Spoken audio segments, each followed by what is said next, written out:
Good morning, Eastern, and happy Monday to you. Welcome to another week of distance learning. We are getting very close to Thanksgiving. You may have noticed last week, it really felt like fall. The temperature dropped, the days are now shorter, and so Thanksgiving is just around the corner. For many of us, we learned that Thanksgiving was about celebrating a tradition of Native Americans coming together in a great feast with the settlers from Europe. But as we'll learn in a moment, that is not entirely true. There's a much more complicated story behind the history of Thanksgiving. Well, you've probably heard the story of a group of settlers called the Pilgrims. How in 1620 they came to America in a ship called the Mayflower. How they made friends with the native people and had them over for a feast. And they called it Thanksgiving, and we've been celebrating it ever since. Only problem is, a lot of that stuff is slightly inaccurate. They weren't called pilgrims, and they didn't dress that way. They wouldn't have called the meal Thanksgiving either. For the settlers, Thanksgiving meant a religious day of fasting and prayer. This was more like a harvest festival. As for their relationship with the Wampanoag, well, friends is kind of pushing it. The Wampanoag are a Native American people. Back then, they controlled a chunk of what's now Massachusetts and Rhode Island. They'd been living there for thousands of years, in dozens of different villages. And they'd been trading with European visitors for over a century. They'd never allowed any permanent settlement on their land, though. Then, in 1616, a disease brought by European traders swept the region. In just a few years, 2/3 of the Wampanoag died. Usamiquin, their leader, was worried about invasion. The Narragansett, a rival nation nearby, had been untouched by the disease. So, when the Mayflower landed on his doorstep, he saw an opportunity. The folks on the Mayflower were English. Back home, they'd belonged to the Church of England, the official state religion. But they believed the church had strayed from true Christianity. When it became clear they couldn't change the church, they started their own separate faith. These separatists left for Holland, where they were free to practice their beliefs. Eventually, they set sail for North America to build a society based around their version of Christianity. When they finally arrived, it was November, and winter was in the air.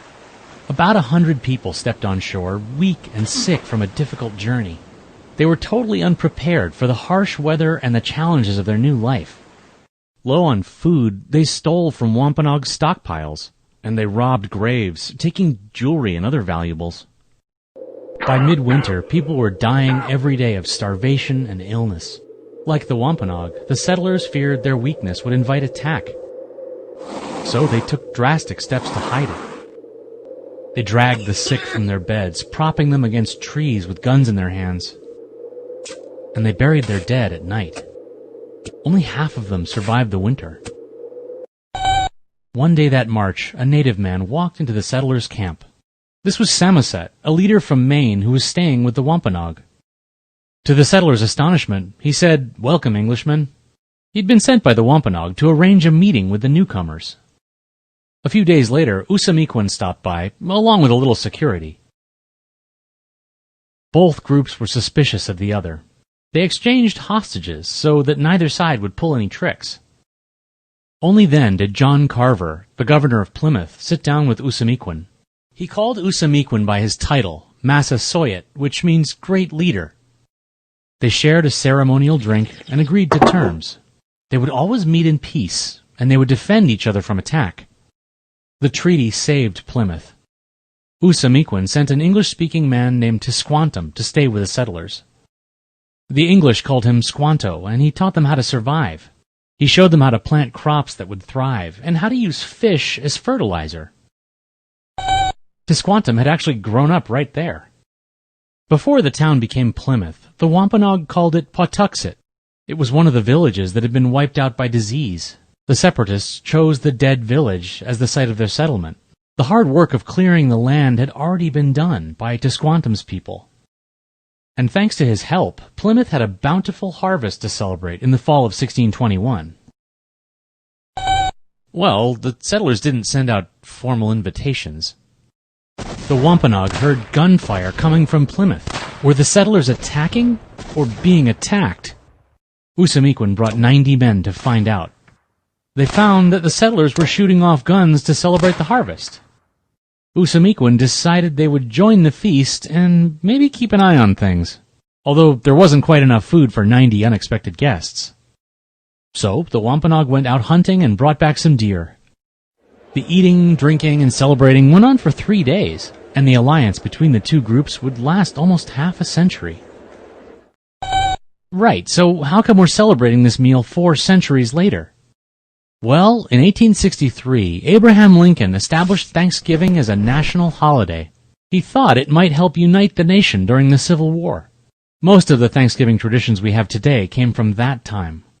Turkey and pumpkin pie were popular in New England in 1863, not 1621.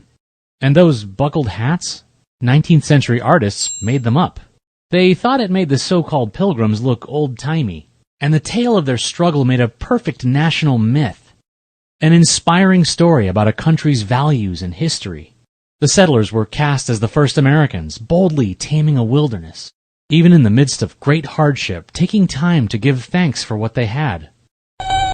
No, bravery and gratitude are awesome qualities that we should all try to live up to. That's kind of the purpose of national myths, to provide examples of our best selves. But myths oversimplify complex stories. We know that Massachusetts was not a wilderness. It was home to a civilization that went back thousands of years.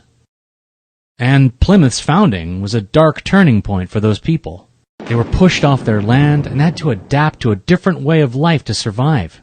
That pattern was repeated across the continent for the next 200 years, which is why some Native Americans consider Thanksgiving a day of mourning.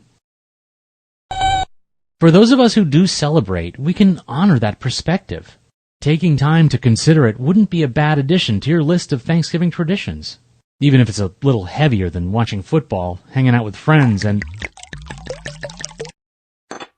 Oh no, don't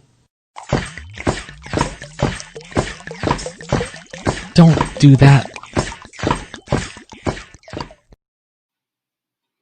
I don't know about you, but I learned a lot about the history of Thanksgiving from that short video.